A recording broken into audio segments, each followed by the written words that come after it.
ومن كل مكان في اليوم على الحرة.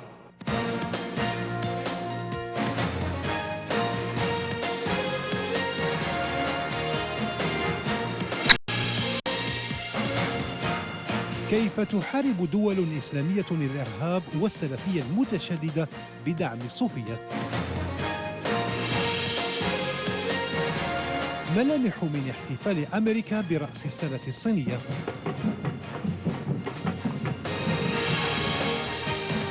لمن تبرعت أنجلينا جولي براتبها الشهري؟ غمازتك هل تعيد جموح مع كاظم الساهر في نجاح قلبي قوي؟ كل الأغاني غنت أمسي وحاضري، والأغنية هادي على غمازتي، يا هادي على غمازتي. الله عليك بكل ما بكاسري.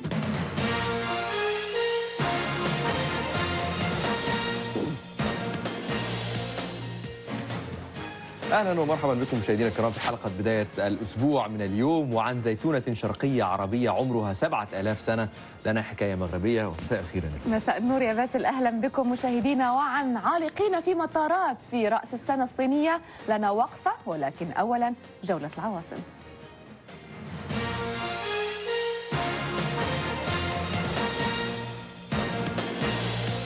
لاجئات سوريات في مواجهة البؤس، وكيف سيتأثرن بقرارات ترامب. والنجم غدي في المنوعات. مشاهدينا، أنا منوه بأرحب بكم من بيروت. جدران مصرية هل تشكل نافذة فنية وأدبية للتعبير السياسي؟ وطرب أول الأسبوع سمسمية. أنا أسامة يوسف، انتظروني من القاهرة. أطفال من أجل السلام مثال للتعايش العربي اليهودي. والتوتر النفسي، ما هي طرق التغلب عليه؟ أنا إيمان حداد، تابعوني من القدس.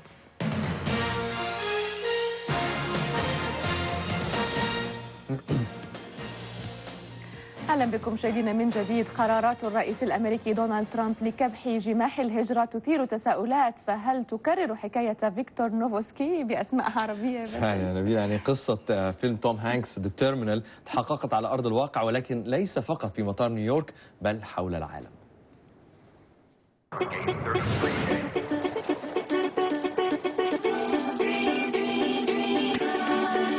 Mr. Navarsky, please follow me. While you were in the air, there was a military coup in your country. The Republic of Krakosia is under new leadership. Krakosia? I don't think he gets it. Where do I buy the Nike shoes? I'm going to need the passport also. No, Mr. Navorsky. Beyond those doors is American soil. You are not to leave. إذن في أمريكا ثمت ملامح لمعركة طويلة بين المدافعين عن المهاجرين وإدارة الرئيس ترامب. بس الأما عربيا وفي حرب الإرهاب، هل تصلح زوايا طرق صوفية مغربية ما أفسده التطرف الداعشي؟ متكئا على تراث صوفي يعود لقرون عدة، يحاول الباحث الشاب محمد ينجح ابن أحد قادة الطريقة التيجانية في موريتانيا نشر رسالة الإسلام الصافي الخالي من شوائب التطرف ونزعات الغلو والتشدد، والمتسم بمحبة الخير للآخر. الصوفيين أسهموا إسهاما بالغا في نشر هذا الإسلام ونشره بصفته الناصعة التي تعطي الأولوية للتسامح والدعوة إلى الله بالحكمة والموعظة الحسنة بدل التنافر والتكفير الذي يعتمده المتطرفون أساسا لعقيدتهم الفاسدة. ومن خلال البحوث العلمية والندوات الموسمية يخوض أبناء الطرق الصوفية معركتهم من أجل تجنيب الشباب خطر الانحراف نحو دعايات جماعات التطرف والتشدد وتوجيههم نحو الاعتدال.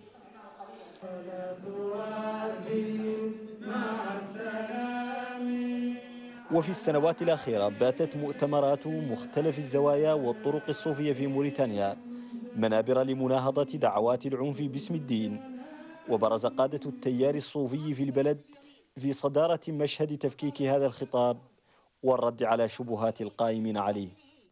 في التصوف، في منهجية رسول الله صلى الله عليه وسلم، نرى الغلو والتطرف معياران دخليان على الإسلام. نراهما بدل أن يقال أن كذا بدعة وكذا بدعة في الإسلام نقول أنهما هما البدعة في الإسلام. الإسلام بني على التعايش بين بني الإنسان. الإسلام يهدف إلى الرحمة بكل الكائنات، ليس بالإنسان فقط، إلى الرحمة بالحيوان، إلى الرحمة بالجمادات، إلى الرحمة بالبيئة. الإسلام يعتني بكل المظاهر والمشاكل الكبرى التي تواجه البشرية اليوم. ويتجاوز عدد أتباع الطرق الصوفية في منطقة غرب إفريقيا ملايين الأشخاص، فيما يحظى قادتها بتأثير سياسي ونفوذ اقتصادي واسع في عموم دول المنطقة المهددة بخطر تنامي جماعات القاعدة وتنظيم بوكو حرام. في ظل الاستهداف المكثف للشباب من طرف جماعات التطرف الديني، يعول الكثيرون هنا على نبرة التسامح لدى الطرق الصوفية بوصفها صمام أمان في وجه موجات الغلو والتشدد. زين العابدين محمد، برنامج اليوم على الحرة، نواكشوط. وللمزيد من النقاش وإلقاء ضوء على هذا الموضوع ينضم إلينا من القاهرة الدكتور عبد الله عبد الناصر حلمي، أمين عام اتحاد القوى الصوفية، ومن تونس السيد عليا العلاني الأكاديمي والخبير في شؤون الجماعات المتشددة. أهلا بكما معنا. وأبدأ معك أستاذ عليا، يعني برأيك هل يمكن التعويل على ما يصفه البعض بتجربة الإسلام الشعبي الصوفي المغاربي في التصدي للمد المتنامي الذي كان يمثله ربما الإسلام السلفي المتشدد القادم من الشرق؟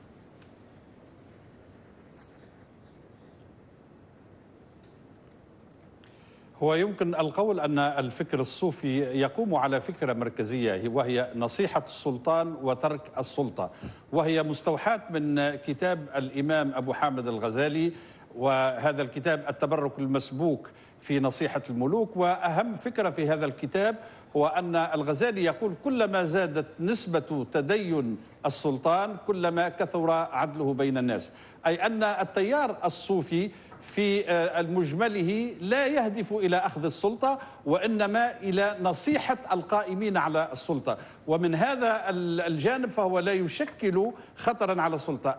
الاختلاف الثاني على بين التصوف والسلفية الجهادية وحتى بين التصوف والإسلام السياسي هو أن هذا التيار التصوف يقوم على الولاء للشيخ وللوطن، بينما التيارات الأخرى تقوم على الولاء للأمير الذي يكون عادة في خلاف مع السلطان أو مع الحاكم، وأيضا الولاء للأمة الكبيرة، يعني أنهم لا يعترفون بالدولة القطرية. وبالتالي التصوف هو أكثر تجذرا وبقي قرونا وقرونا. لماذا؟ لأنه أولا يستجيب لحاجيات الأهالي وبعض السكان في تنمية الجانب الروحي. نحن نعرف أن زوايا التصوف كان لها حتى أيضا موقف ضد يعني الاستعمار وساندت حركات التحرر، يعني بعضها ساند حركات التحرر وبعضها لم يساند. وبطبيعة الحال هذا التيار بعد الربيع العربي شهد يعني محاصرة من طرف أنظمة الإسلام السياسي، حتى أنه في ليبيا أحرقت العديد من الزوايا، وحتى في تونس أيضا. طيب. ويعني دمرت بعض أضرحة الأولياء. وهذا بطبيعة الحال يؤشر إلى مدى التناقض الكبير بين التيار الصوفي والتيار الإسلامي. كيف تقيم دور الزوايا الصوفية ذات الفكر المعتدل في محاربة فكر الإرهاب؟ عندنا في مصر، ومصر دي أكبر دولة عربية يتركز فيها المسلمين الصوفيين، عندنا 3 فصائل. الفصيل الأول وهو الصوفية، وهو الأكبر، لأن حوالي عندنا 20 مليون صوفي في مصر على الأقل. عندنا التوغل السلفي الوهابي، وعندنا التوغل الشيعي. احنا دلوقتي عندنا في مصر وفي المنطقة العربية 3 مشاكل موجودة. الصوفية بيساعدوا الدولة وهم بيدعموها دعم كامل وبعيدين تماما عن السلطة، وليس لهم رغبة مطلقا في السلطة. إنما عندنا الشيعة والوهابية يحاولون نيل السلطة في مصر.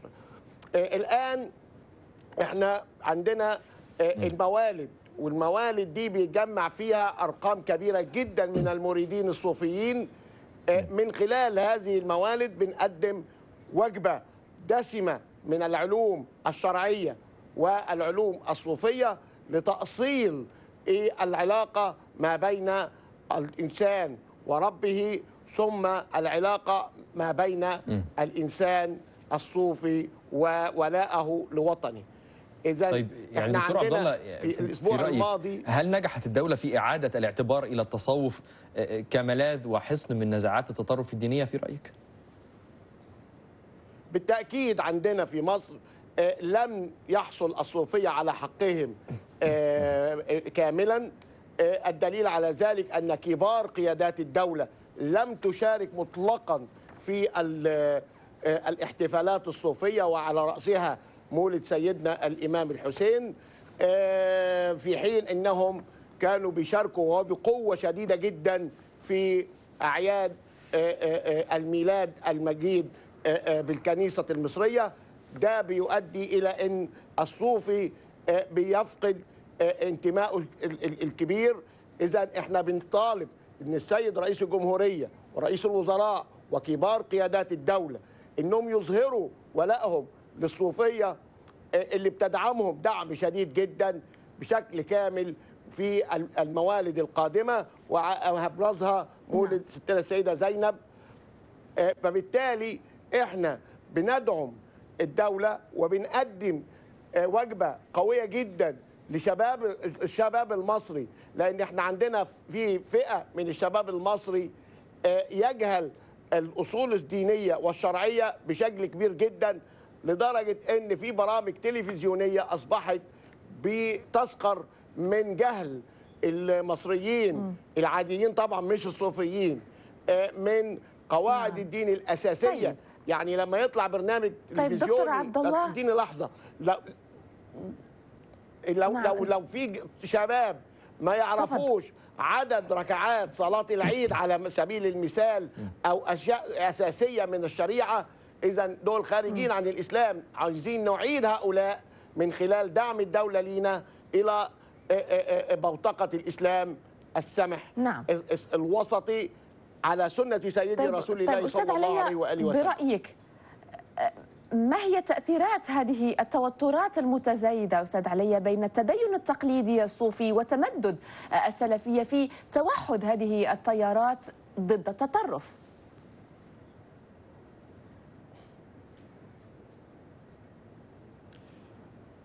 يعني أولا أريد أن أضيف ربما مثال لم أذكره في البداية، وهي أن الجزائر عندما مرت بعشرية سوداء وعندما مرت بوضعية خطيرة إثر سيطرة تيارات سلفية جهادية على السلطة في بداية التسعينات، ووقع بعد ذلك رد فعل كبير واضطهاد.